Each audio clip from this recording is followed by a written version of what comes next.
நம்ம இந்தியா இந்த மூன்றாவது டெஸ்ட் மேட்ச் ஆட்டத்துல மோசமா தோல்வி அடைய போறாங்களா இல்ல மழை வந்து நம்ம இந்தியாவை காப்பாற்ற போதா அப்படிங்கிற சூழ்நிலை தான் தற்போது இந்த கப்பா தேர்ட் டெஸ்ட் மேட்ச் ஆட்டத்துல நம்ம இந்தியாவுடைய நிலைமையாக இந்த நிலைமை தான் இப்ப இருக்கு. இப்படி இருக்க இன்னைக்கு ஆட்டம் முடிஞ்சதுக்கு அப்புறமா பிரத்யேகமா பத்திரிகையாளர்களை சந்திச்சிருந்த நம்ம இந்திய அணியை ஒத்த கையில தாங்கி பிடிச்சு இழுத்துக்கிட்டு போற ஜஸ்பிரிட் பும்ரா பேட்டி ஒன்று கொடுத்திருக்காரு. அந்த பேட்டியில என்னுடைய பவுலிங் பார்ட்னரா எனக்கு சிராஜ் வேண்டாம், நம்ம தமிழக பிளேயர் நட்ராஜ் அவர் வேணும் அப்படிங்கிற மாதிரி ஜஸ்பிரிட் பும்ரா அவர் கொடுத்திருந்த அந்த பேட்டியில நம்ம நட்ராஜ் அவரை பத்தி சூசகமா பும்ரா அவர் வெளிப்படையா பேசியிருக்காரு. ஸோ அந்த வகையில் இந்த பார்டர் கவஸ்கர் டெஸ்ட் தொடர்ல இதுவரைக்கும் 2 டெஸ்ட் மேட்ச் ஆட்டம் முடிஞ்சு 3வது டெஸ்ட் மேட்ச் ஆட்டத்தில் முதல் இன்னிங்ஸ் நிறைவடைஞ்சிருக்கு. இதுல ஒட்டுமொத்தமா நம்ம இந்திய அணிப்பக்கம் பும்ரா அவர் மட்டுமே 18 விக்கெட்டுகளை வீழ்த்திருக்காரு. மற்ற நம்ம இந்திய போலர்கள் எல்லாருமே சேர்ந்து 20 விக்கெட் வீழ்த்திருக்காங்க.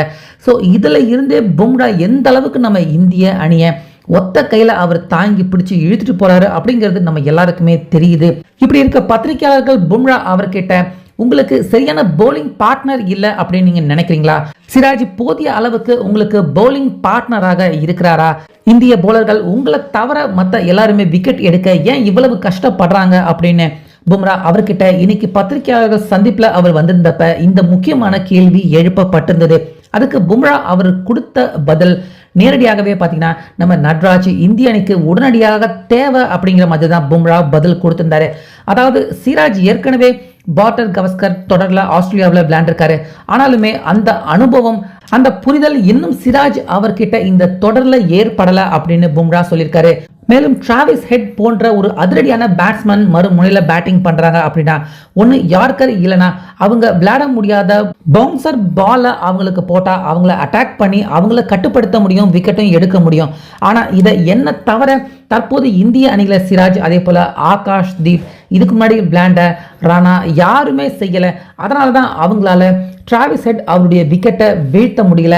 அவரும் பதிலுக்கு ரன் ஸ்கோர் உயர்த்திக்கிட்டே போறாரு. இதை கட்டுப்படுத்தணும்னா உடனடியா இந்திய அணியில அட்லீஸ்ட் 4வது மற்றும் 5வது டெஸ்ட் மேட்ச் ஆட்டத்திலேயாவது நல்ல யார்கர் அதே போல அட்டாக்கிங் பவுன்சர் போடக்கூடிய ஒரு சிறந்த போலர் உடனடியா இந்திய அணிக்கு உள்ள தனக்கு பார்ட்னர் போலராக வந்தே ஆகணும். அப்பதான் 3வது 5வது ஆட்டமாவது இந்தியா ஜெயிக்கிறதுக்கான வாய்ப்பு ஏற்படும் அப்படின்னு நம்ம பும்ரா அவரே பார்த்தீங்கன்னா இந்த பேட்டியை கொடுத்துருக்காரு. ஸோ நம்ம எல்லாருக்குமே தெரியும் நல்ல சிறந்த யார்கர் அதே போல டக்குன்னு பவுன்சர் போட்டு விக்கெட்டை தூக்குற திறமை நம்ம நட்ராஜ் அவர்கிட்ட தான் இருக்கு. பும்ரா அவரும் இதுக்கு முன்னாடி பார்டர் கவஸ்கர் தொடர்ல நட்ராஜ் அவர் சிறப்பாக செயல்பட்டிருக்காரு. அதை சூசகமா தெரிவிச்சு நட்ராஜ் மாதிரியான ஒரு போலர் வேணும் அப்படிங்கிற மாதிரி தான் பும்ரா அவரும் இன்னைக்கு பேட்டியில கொடுத்திருக்காரு.